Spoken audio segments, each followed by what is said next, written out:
बनना चाहते हैं, सब ऊंचाई पाना चाहते हैं। छोटे छोटे बच्चों से पूछो क्या बनोगे, बड़ा आदमी बनना है। घर वाले उसको रोज सुबह शाम कहते हैं मेरा बेटा बड़ा आदमी बनेगा, बड़ा आदमी बनेगा।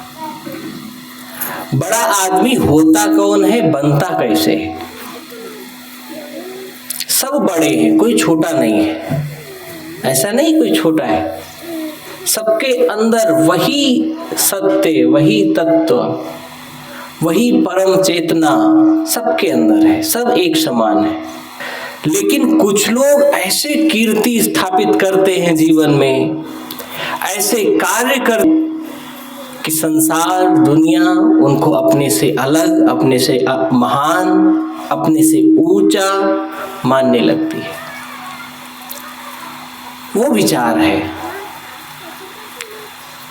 वो उनकी एक चेतना है, दिव्य चेतना है, जिसके अंदर सुंदर भाव प्रविष्ट हो गए, जिसके अंदर मंगल भावनाएं आ गई, धारण कर लिया, उनके प्रति श्रद्धान्वित हो गया, अच्छे विचारों के प्रति। उसके जीवन में धीरे धीरे परिवर्तन आते हैं, उसकी वाणी में, उसके विचार में, रहन सहन में। और फिर वो इतना निर्लेप हो जाता है हर एक चीजों से कि व्यक्ति उसको अपने से अलग मानने लगता है, समझने लगता है। उसको महसूस होने लगता है कि इनके अंदर प्रपंच नहीं है, इनके अंदर छल नहीं है, इनके अंदर राग द्वेष नहीं है, कोई प्रमाद नहीं है। ये व्यक्ति महसूस करता है। सीटी क्यों आ रही भाई?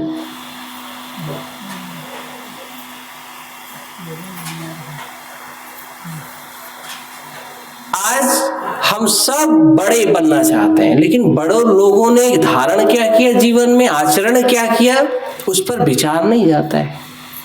और जब तक मूल पर विचार नहीं जाएगा, उनके व्यक्ति का व्यक्तित्व देखते हैं, उनका कर्तृत्व नहीं देखते हैं, उनके जीवन का संघर्ष नहीं देखते हैं, उनके मन की स्थिति को हम नहीं समझते हैं, तब तक केवल मुंगेरी लाल का सपना देखना है, केवल ख्वाब देखना है, केवल अपने अंदर जैसे गुब्बारे के अंदर हवा भरी जाती है ना, ऐसे ही हवा भरना है, जब तक हम मूल स्वभाव में नहीं आते। बड़ा व्यक्ति अपने धैर्य से होता है। जिसके जीवन में धैर्य नहीं है, वो कभी भी बड़ा आदमी बन ही नहीं सकता है, हो ही नहीं सकता है। घर में बड़े किसको मानते हैं, मालिक किसको मानते हैं? जो सबके, सभी सदस्यों के, परिवार के सभी लोगों के छोटी मोटी बुराई, छोटी मोटी गलती को छोड़ते हैं, नजरअंदाज करते हैं, चिक चिक नहीं करते हैं। सबको संभालने के लिए जिसके अंदर क्षमता है, धैर्यता है, गंभीरता है, उसको हम बड़ा आदमी, मालिक मानते हैं। जो छोटी छोटी बात पे उलझ रहा है, झगड़ा कर रहा है, केवल अपना ही देख रहा है, अपने ही पेट के लिए सोच रहा है, वो काहे का बड़ा आदमी, वो काहे का धैर्यवान? वो धैर्यवान नहीं है। जिसके अंदर धैर्य है वो बड़ा आदमी बनता है। धीरे धीरे रेमना धीरे सब कुछ होए, माली सींचे सौघड़ा ऋतु आए फल होए। आप अपने बच्चे के मन में धैर्य की साहस बढ़ा दिए, धैर्य क्या है ये बता दिए, आपका बच्चा एक दिन जरूर कामयाब इंसान होगा। बिना धैर्य के कोई व्यक्ति कामयाब नहीं हो सकता है। आज किसान ने अपने खेत में जाकर के धान छीटा है और दूसरे दिन लेकर के 10 ठो मजूर पहुंच जाए कि हमको फसल काटनी है। बताओ संभव है? कैसी संभव है? आज धान बो के आओ, कल तो 10 ठो मजदूर लेकर के जाओ कि इसको काटना है, धान बेचना है, टोकन आ गया है। असंभव है।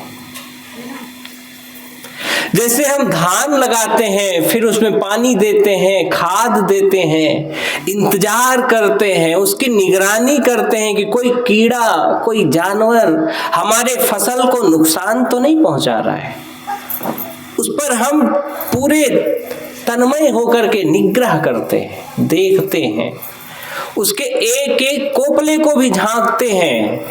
जो सचेत किसान है वो अपने खेत के चारों तरफ घूमता है, देखता है कहीं किसी तरफ कीड़े तो नहीं लग रहे, हमारे फसल को कहीं से नुकसान तो नहीं हो रहा है। कितने धैर्यपूर्वक महीनों तपस्या जब करता है तब उसको फसल काटने का मौका मिलता है। धीरे धीरे रेमना, धीरे सब कुछ हो गए। जीवन में धैर्य इतना जरूरी है, और जिसके जीवन में धैर्य आ गया उसके परिवार में, उसके घर में सब कुछ आ जाएगा। आज बहू झगड़ा कर रही है, आप धैर्य रखो। बेटा बात नहीं मान रहा है, आप धैर्य रखो। आपका पति थोड़ा सा गलती कर रहा है, आप थोड़ा धैर्य रखो। परेशान मत हो, उतावले मत हो। हम लोग परेशान हो जाते हैं। थोड़ा सा किसी ने गलती किया, तुरंत उसको समझाइश देने लगते हैं, तुरंत उसको अकल बताने लगते हैं, तुरंत उसको ज्ञान की बातें, वेद शास्त्र की बातें, नीति की बातें। थोड़ी देर ठहरो, ठहरो, ठहरो। सबके जो आत्मा आपके भीतर है वही आत्मा आपके बहू के भीतर में है, वही ज्ञान स्वरूप उसके अंदर में है। आपके बेटे के भीतर में वही तत्व है, और जिस दिन वो तत्व नहीं रह जाएगा, ये मिट्टी, ये शरीर किसी काम की नहीं। आप धैर्य रखो, आप समझदार हो तो आपके आसपास वो किरण फैलेगी कि आपके आसपास दुष्ट रह ही नहीं पाएगा। आपके विचार अच्छे हैं तो आपके आसपास ऐसा वातावरण होगा कि गलत मानसिकता का व्यक्ति, नीच किस्म का व्यक्ति आपके समीप टिक ही नहीं सकता है। वो एक न एक दिन जरूर भागेगा, जरूर छोड़ेगा, और अगर आपके सानिध्य में रह रहा है तो वो फिर दुर्जन से सज्जन बन जाएगा, अच्छी आत्मा, अच्छे सोच रखने वाला आदमी बन जाएगा। बस आप धैर्य रखिए, आप इंतजार करिए। जैसे किसान खेत में बीज डाल करके इंतजार करता है, ऐसे ही आप सद्गुण बने रहते हुए, सद्गुण इंसान होते हुए अपने बच्चे को सद्गुण संपन्न होने का इंतजार करिए। आप उतावला मत करिए। किसान उतावला नहीं करता है, जल्दबाजी नहीं करता है। आप भी जल्दबाजी ना करिए। जल्दबाजी में चीजें बिगड़ जाती हैं, बनते बनते काम बिगड़ जाते हैं। कल शाम को एक फोन आया, गुरुजी के बड़े प्रेमी हैं, बड़े सत्संगी हैं, बड़े दानी हैं, बड़ी श्रद्धा है उनको गुरुदेव के प्रति। शाम को फोन आया कि साहेब बेटे के रिश्ता अमूमन तय हो रहा है, लेकिन सब बेटी में भी बहुत गुण है, बेटे में भी बहुत गुण है, अलग अलग है तो, लेकिन जब उन दोनों की कुंडली मिलाई जाती है तो केवल गुण 9 होते हैं। तो हमको तो पता नहीं, हम लोग को तो गुण ये पता है कि व्यक्ति की मीठी जबान हो ये गुण है, व्यक्ति के अंदर दया हो ये गुण है, क्षमा हो ये गुण है, संतोष हो ये गुण है, धैर्य हो ये गुण है। संत महात्माओं के श्रीमुख से हमने तो इन गुणों की चर्चा सुनी थी। अब शादी की कुंडली का गुण के बारे में तो मैं जानता नहीं था, लेकिन अब प्रेमी है, आत्मोत लगाव है, तो मैंने उनको कहा कि अगर परिवार में नशा व्यसन से मुक्त है, कोई व्यभिचार, नशा पत्ती आदि से विरक्त जीवन है उनका, सदाचार, खान पान शुद्ध शाकाहारी है, वाणी व्यवहार में विनम्रता है, तो ठीक है। गुण तो अब जो पाकिस्तान में रहता है उनका कौन गुण मिलाता है, जो पूरी दुनिया है कौन गुण मिलाता है, ये जो लड़का लड़की भाग जाता है उसका कौन गुण मिलाता है, उनका भी जीवन चलता है। तो अगर आपको उनका व्यवहार सही लगे तो देख लो, आपको करना है तो कर लो। फिर बात करते ही वो सज्जन व्यक्ति, भक्त व्यक्ति ने ये कहा कि साहब वो लोग बहुत उतावला कर रहे हैं, बहुत जल्दी कर रहे हैं, बार बार कहीं ना कहीं से फोन करा रहे हैं कि हाँ करना हो तो जल्दी करें, हाँ करना हो तो जल्दी करें। मैंने कहा ये गलत है। आज हमने लड़की देखा, बातचीत की, अब हमको विचार करने दो, थोड़ी देर ठहरने दो। इतना कौन सा आसमान फाटा जा रहा है जो अभी 25, 26, 27 साल तक नहीं फटा आसमान, और लड़की को देखते ही आसमान फटा जा रहा है कि जल्दी से हाँ करो नहीं तो आसमान फट जाएगा, पूरी धरती तहस नहस हो जाएगी, तो शादी नहीं हो पाएगी। ये मूर्खता है। हम आप इंतजार करें, हम आप प्रतीक्षा करें। आज व्यक्ति इंतजार नहीं कर पा रहा है, धैर्य के साथ रुक नहीं पा रहा है, इसलिए हर जगह जल्दीबाजी है, और जल्दीबाजी के कारण इतनी दुर्घटनाएं, इतनी घटनाएं जिससे जीवन छत विच्छत है, जीवन हाल बेहाल है, कहीं आनंद नहीं है, कहीं सुकून नहीं है, ना घर में ना वन में, हर जगह कोलाहल शोर मचा हुआ है। हमने उनको सीधे कहा अगर वो बहुत जल्दबाजी कर रहे हो तो आपको विचार करना चाहिए, आपको समझना चाहिए, थोड़ी देर ठहरना चाहिए, रुकना चाहिए। आप जल्दबाजी, उतावलीपन में कोई निर्णय मत लो। आप धैर्य से सोचो, विचारो, इष्ट मित्रों में चर्चा करो, फिर निर्णय लो। मान गई बात? आज हम आप दुखी इसलिए हैं कि किसी की छोटी सी गलती देखे तुरंत कह दिए, तुरंत।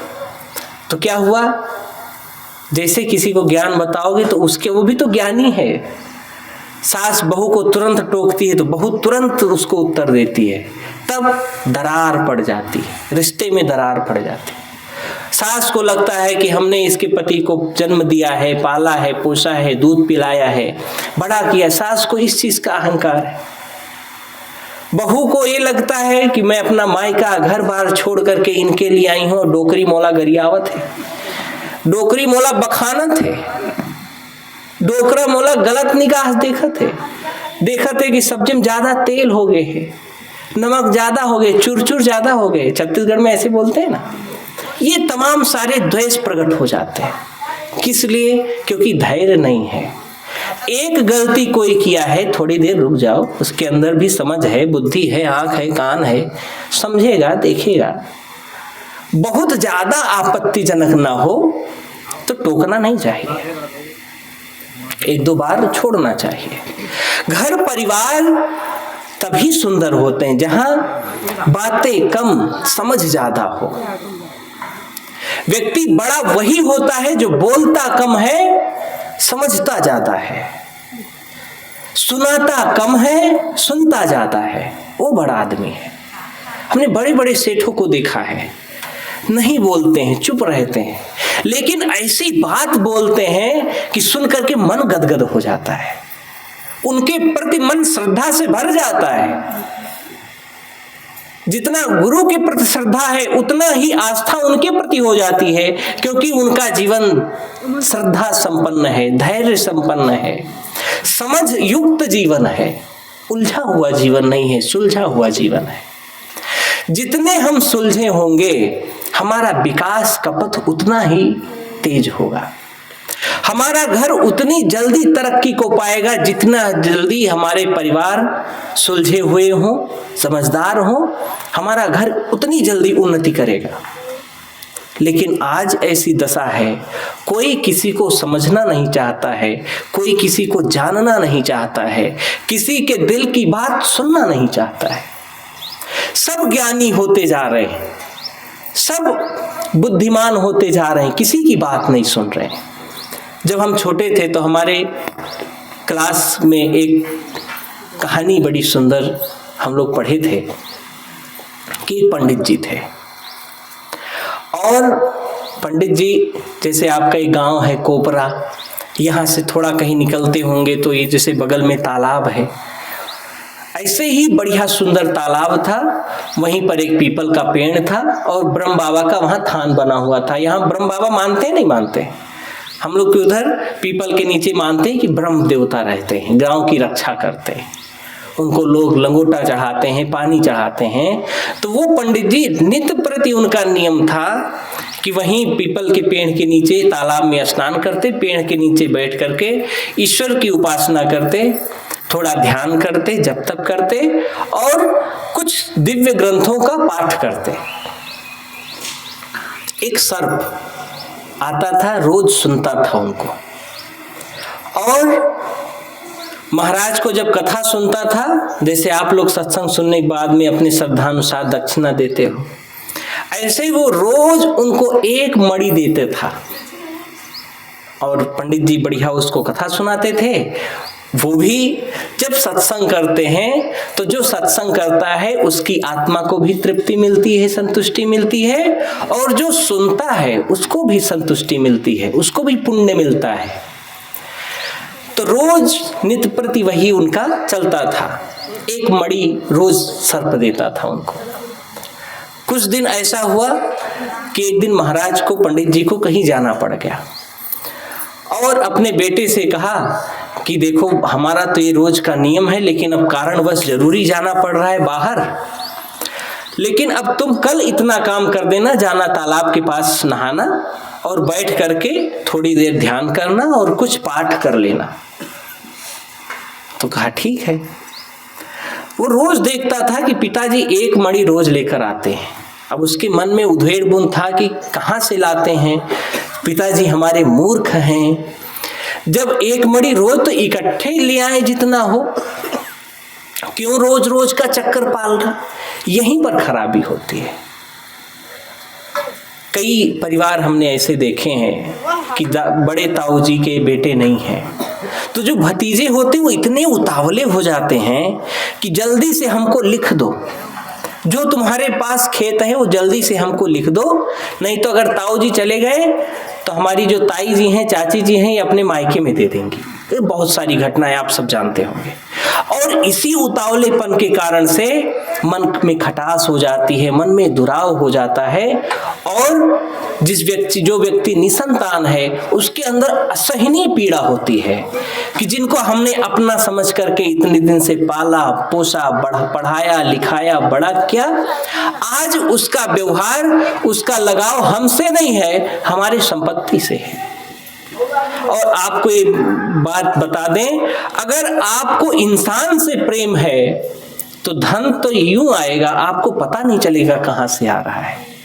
आपको व्यक्ति से लगाव होना चाहिए, व्यक्ति के धन से नहीं होना चाहिए। लेकिन आज समाज में उल्टा है। वो बेटा रोज सोचता था हमारे पिताजी मुहा पंडित तो हैं लेकिन महामूर्ख हैं, एक बार में जाए जहां जो धन गड़ा हो उसको ले आए, क्या बार बार बरसात में जाते हैं, ठंडी में जाते हैं, परेशान होते हैं, रोज सुबह उठ करके जाते हैं। अब उसको उस दिन मौका मिल गया क्योंकि पिताजी है नहीं, उसको काम बता के गए हैं, सारा सिचुएशन उसको बता दिया है, स्थिति से परिचित करा दिया है। वो गया स्नान किया, पेड़ के नीचे बैठा, अपनी आसनी बिछाई, अपने जो फूल पत्र पुष्प हैं उनको रखे और पाठ करना शुरू कर दिया। और गया तो ऐसे नहीं गया था, एक कुदाल साथ में लेकर गया था कि जहां वो धन होगा उसको खोदेंगे और पूरा लेकर के आएंगे। साहब कहते हैं, साईं इतना दीजिए जामे कुटुंब समाए, मैं भी भूखा ना रहूं साधु न भूखा जाए।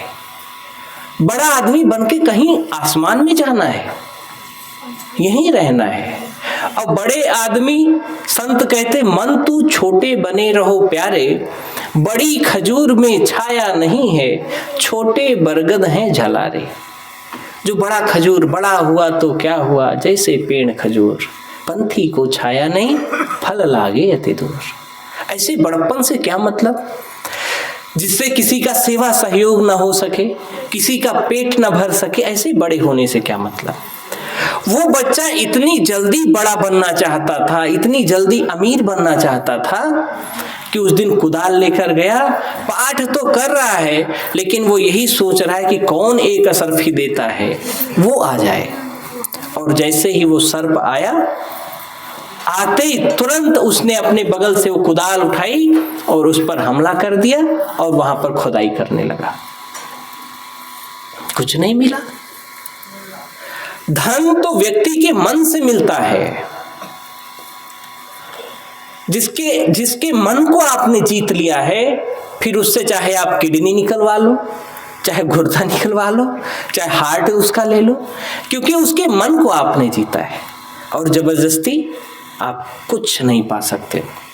पा भी गए तो आपके पास रुकेगा नहीं, बह जाएगा, रोगी बना देगा, कैंसर हो जाएगा। ऐसे ऐसे तमाम लोगों को हम जानते हैं, व्यक्तिगत रूप से जानते हैं, जिन्होंने अपने पड़ोसी को बेवकूफ बना करके उनका धन हड़पा, जिन्होंने अपने भाई का धन खाया। उनके बच्चे आज पागल फिर रहे हैं, कोई दवा उनको फायदा नहीं कर रही है। ऐसा एक सेठ था, सज्जन सेठ था, उसका एक व्यक्ति जमीन देने के नाम से 50 लाख रुपए ले लिया और उसी कॉलोनी में रहता था। और जब मांगे तो लड़ाई करे, झगड़ा करे। एक दिन ऐसा हुआ कि सब परिवार, वो जो पैसा लिया था, सारे परिवार एक साथ गाड़ी में जा रहे थे, गाड़ी की दुर्घटना हुई, सबके हाथ पांव टूट गया, मरा कोई नहीं। आज उनके घर में कोई सीधे अंग से चलने वाला नहीं है, कोई एक गिलास पानी देने वाला नहीं है। आप धैर्य पूर्वक बड़े आदमी बनेंगे, धर्म के साथ बड़े आदमी बनेंगे, वो आपके 7 पीढ़ी तक धन खत्म नहीं होगा। आप पापाचरण करके बड़े आदमी बनेंगे, संपन्न व्यक्ति बनना चाहेंगे, एक पीढ़ी आपके बुढ़ापे तक ही हालत खराब हो जाएगा, मटिया मेट हो जाएगा, बेड़ा गर्क हो जाएगा। आपके धन में जो, घर में जो धन आ रहा है वो धर्म पूर्वक आना चाहिए, वो नीति पूर्वक आना चाहिए, वो सदाचार पूर्वक आना चाहिए, सुंदर कार्य व्यवहार के साथ आना चाहिए, पाप का पैसा नहीं आना चाहिए। अगर पाप का पैसा आएगा तो 10 गुना उसको ब्याज सहित चुकाना पड़ेगा। ये आप नमक रोटी खा के अपना जीवन यापन कर लो, आप स्वस्थ रहोगे। आप खीर मालपुए के चक्कर में पड़ोगे तो तमाम सारे व्याधि रोग इस शरीर में हो जाएंगे, ये जीवन दुखमय हो जाएगा। लेकिन आज कौन समझता है? आज कोई सुनना नहीं चाहता ये बात।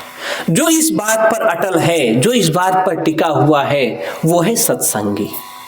जिसके जीवन में सत्संग है वो इन बातों को समझ सकता है, वो धर्म की चर्चा को अपने जीवन में धारण कर सकता है। और जिसके जीवन में सत्संग नहीं है वो कहेगा बाबा लोग क्या जानते हैं, बढ़िया लूटो फाटो, खूब काम करो, खामाओ खाओ, उड़ो, आसमान में उड़ो, आखिरी में तो सब छोड़ के जाना है। ये मूर्खता की बात है, छोड़ करके कुछ नहीं जाना है। व्यक्ति अपने किए हुए कर्म के फल को लेकर के आता है और यहाँ पर जो कर्म करता है उस कर्म के साथ जाता है। अगर आपने प्यासे को पानी पिलाया है तो आपको भी कोई पानी नहीं, जूस पिलाने वाला मिलेगा, दूध पिलाने वाला मिलेगा। अगर आपने किसी को मीठे शब्द सुनाए हैं तो आपके लिए कोई गुलाब जामुन रसगुल्ला लिए खड़ा है। आपके जीवन में अनेक बार ऐसा हुआ होगा कि आप कहीं गए हैं, आपके पास व्यवस्था नहीं है लेकिन आपकी व्यवस्था बन जाती है, आपको कोई सहयोग करने वाला बन जाता है। ये साधु संत उसके जीवंत उदाहरण है। पता नहीं कब से ये सब संत घर बार छोड़े हैं, घर से कोई संपर्क नहीं है, कोई जानता नहीं है, कभी एक फुट्टी कौड़ी घर से लिए नहीं, लेकिन आज उनका स्वास्थ्य देख लीजिए। कोई भूखे लग रहे हैं, एक कुपोषण के शिकार लग रहे हैं, बताओ, कोई कमजोर लग रहे हैं कि अरे ये तो खाना नहीं पाते, दाना नहीं पाते। क्यों? क्योंकि ये पुण्य कमाते हैं। जिसके जीवन में पुण्य है वो कभी अभाव में नहीं रहेगा, कभी दारिद्रता में नहीं रहेगा, कभी उसके जीवन में कमी नहीं आएगी। यदि पुण्य है सब कुछ हो जाएगा। आप पुण्य के साक्षी बनिए, पुण्य के साथ जीवन बिताइए, धैर्य के साथ, विश्वास के साथ, आस्था के साथ। भगवान राम ने जब अपने राजमहल को छोड़ा तो वो अपनी माताओं से थोड़ी कहे कि हमको थोड़ा असरफी दे दो, जाएंगे तो हम रास्ते में कुछ कुरकुरे उरकुरे बिस्किट उस्किट खा लेंगे। या कुछ पैक कर दो मुठिया बड़ा बना करके, हम जंगल में क्या खाएंगे, कुछ कहा उन्होंने। निकल गए अपने विचारों के साथ, अपनी क्षमता के साथ निकल गए, और जो बने आज तक उनके जीवन गाथा गाते लोग नहीं अघा रहे। आज भी अयोध्या में जाकर के देख लीजिए, उनके त्याग के बल पे जो वहां कीर्ति स्थापित हुई कि हमारे हिंदू जनमानस के भाई बंधुओं ने जो पैसा चंदा के रूप में दिया मंदिर बनने के लिए, इतना पैसा दिया कि उसके ब्याज से पूरा मंदिर निर्माण हो गया, और इतना पैसा है कि वैसे 5 मंदिर और बन जाए। जाकर के अपने जीवन काल में, आओ ना हो तो सीधे हमारे यहाँ हम ले चलेंगे बस में बिठा के सबको, हमारे यहाँ नजदीक है, 80 किलोमीटर है, बढ़िया VIP दर्शन कराएंगे, सब बंधुजन वहां जानने वाले हैं। तो राम जी के त्याग ने आज भी पता नहीं कितने वर्ष हो गए, आज भी वही महिमा, वही तेज, वही त्याग, वही भक्ति, वही भाव उनके लिए लोग समर्पित हैं। क्यों? क्योंकि उन्होंने अपने लिए नहीं सोचा, समाज का जिसमें हित हो, जिसमें लोक मंगल हो, वैसा कार्य किया। और हम क्या कर रहे हैं? बस आपन काम बनता, भाड़ में जाए जनता। आजकल के नेता लोग इतना, इनका बुढ़ापा इतना नरक में बीतता है, इनको बेटा नहीं पूछता, इनका बहू नहीं पूछती, इनके कोई नहीं पूछता, साथी संगी नहीं पूछते, बुढ़ापे में रोते हैं। हम तो बूढ़े बूढ़े नेताओं को जानते हैं, इनको नींद नहीं आती है। ये हमसे कई लोग कहते हैं कि बाबा जी कहीं हमारा जो है, कहीं आश्रम में हम लोग रहा जाए, कहीं आश्रम बनाया जाए। हम क्या अब जिंदगी भर जनता को लूटे हो, अब भक्तों को लूटना शुरू करोगे? तुम जहां हो वहीं रहो, आश्रम में रहने की जरूरत नहीं। दान करो, पुण्य करो, सेवा करो, स्वाध्याय करो, आपका विकास होगा, आपके मन में धैर्य आएगा, क्षमता आएगी, साहस आएगा। सेवा करो, भक्ति करो। वो व्यक्ति, वो बच्चा सांप को मार दिया और खोदने लगा, कुछ भी नहीं मिला, कुछ भी। जब उसका पिता दूसरे दिन आया तो माथा पीटा, देखो कैसे मूर्ख को हमने जो है, कैसे मूर्ख को हमने अपनी विरासत दे दी, इसने तो मारा, सब सत्यानाश पीट दिया। अब अगर वो बच्चा धैर्य रखता तो एक असरफी कितनी कीमती होती है, पूरा जीवन उसका चल सकता था, उसके पिता का पूरा जीवन कट सकता था।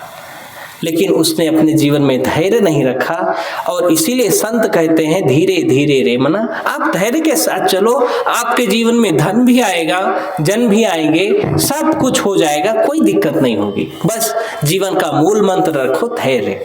धैर्य से ही आपके परिवार शुद्ध हो जाएंगे, धैर्य से ही आपके घर में संपत्ति आ जाएगी, धैर्य से ही बिगड़े हुए काम आपके बन जाएंगे। और अगर आपने धैर्य के खो दिया तो बना हुआ काम भी चौपट हो जाएगा। भगवान राम ने जीवन में धैर्य रखा। जब उनको ये खबर चली कि हमको वन में जाना है, तो चाहते तो निकालते धनुष में से बाण, मारते कैकेयी माता को एक तीर, क्षमता है उनमें, थाम पाते, मार देते महाराज दशरथ को, जैसे आज हो रहा है। अभी यहीं की घटना है, छत्तीसगढ़ में ही अभी 2-3 दिन पहले, मैं तो बहुत ध्यान से नहीं पढ़ा, बेटे ने अपने बाप को कुल्हाड़ी से काट दिया। जाना तो आप मना कहीं सुने हो? बेटे ने अपने बाप को कुल्हाड़ी से काट दिया, गट्टी गट्टी कर दिया। लेकिन राम भगवान वो धैर्य रखे, विश्वास रखे अपने कर्म पे, अपने पुरुषार्थ पे, और निसंकोच, बिना किसी को द्वेष आरोपित किए, अपनी जिन माँ ने उनको वनवास के लिए चुना था, उनको साष्टांग दंडवत करके, प्रणाम करके, उनको धन्यवाद करके, और आराम से चले गए। और आज उनकी महिमा देख लो, कितनी बड़ी महिमा है। आप भी जहां खटपट हो वहां से बच जाओ, किसी को दोष मत लगाओ कि इसके कारण ऐसा हुआ, कतई नहीं। आपके जीवन में वो चमत्कार आएगा जिसकी महिमा हम नहीं गा सकते, वो तो जब आपके साथ होगा तभी आप बताओगे। आप किसी के ऊपर दोष मत लगाओ, दोष दृष्टि मत रखो, आपका जीवन मंगल होगा, शुभ होगा। अच्छा होगा, धैर्य रखो, सब कुछ अच्छा होगा। आप सब भाग्यशाली हैं कि सुंदर सत्संग कोपरा गांव में तो हम लोग पहली बार आए हैं। यहाँ कितना अच्छा है, लोग अपना एक पैसा कमा कमा करके अपना पेटी भर रहे हैं, लेकिन धन्यवाद है ऐसे सज्जन पुरुषों को, ऐसे दिव्य आत्माओं को जो ये सुंदर आयोजन करते हैं, सत्संग का वातावरण बनाते हैं, अच्छे संत गुरुजन को अपने घर बुलाते हैं और उनकी वाणी को सुनते हैं। ऐसे लोगों को हम कोटि कोटि प्रणाम करते हैं, धन्यवाद देते हैं। आप सबको यही मंगल कामना करते हैं कि जाहि विधि राखे राम ताहि विधि रहिए, स्वस्थ रहिए, मस्त रहिए, किसी की चिंता मत करिए, किसी को देख करके चुगली मत करिए, किसी का ऊंचा नीचा व्यवहार को देख करके आप परेशान मत होइए। आप अपने स्वभाव में, अपने धैर्य में रहिए, आपके जीवन में कोई कमी नहीं रहेगी, सारे पुण्य वर्धन होगा। आप सबको, आप सबके भीतर बैठे परमात्मा को हम कोटि कोटि प्रणाम करते हैं और आपसे हम स्वस्थ जीवन की अपेक्षा करते हैं।